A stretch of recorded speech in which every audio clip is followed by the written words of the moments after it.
Mamayang tanghali ay inaasahang magsisimula ng bumuhos ang mga motoristang pabalik sa Metro Manila sa mga expressway. May news to go si Dante Perelio live. Dante. Yes, Kara, sa mga oras na ito ay maluwag pa ang daloy ng trapiko dito sa South Luzon Expressway.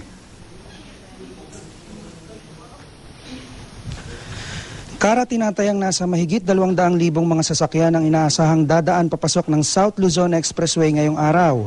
Base ito sa naitalang bilang ng mga sasakyang dumaan palabas ng SLEX noong Semana Santa ng pamunuan ng Manila Toll Expressway System.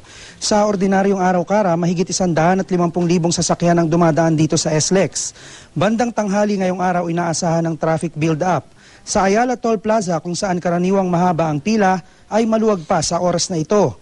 Sa entry naman ng Calamba Toll Plaza, may pila na ang mga sasakyan pero di pa naman ito mabigat. Binabantayan namang mabuti ang choke point sa Philinvest exit at Alabang exit. Maaari ring magka-traffic sa parteng Magallanes paglampas ng Nichols Toll Plaza. Maayos sa ngayon ang kondisyon ng kalsada, Kara, dahil sa umiiral na magandang lagay ng panahon. Pero paalala sa mga dumaraang sasakyan, mahigpit na pinatutupad ang speed limit sa SLEX. 60 km per hour ang minimum speed at 100 km per hour ang maximum speed para sa mga kotse. 80 km per hour naman ang maximum speed para sa mga bus at truck.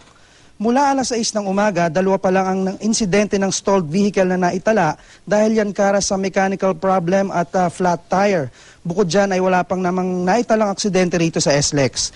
2 ambulansya, 6 na patrol vehicles at 4 na motorcycle riders ang nakahandang umalalay sa mga motoristang daraan rito sa SLEX.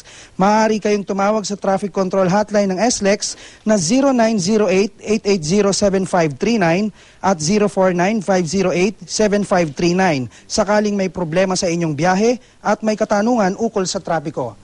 Live mula rito sa traffic control system ng SLEX, balik sa iyo, Kara. Maraming salamat, Dante Perelio.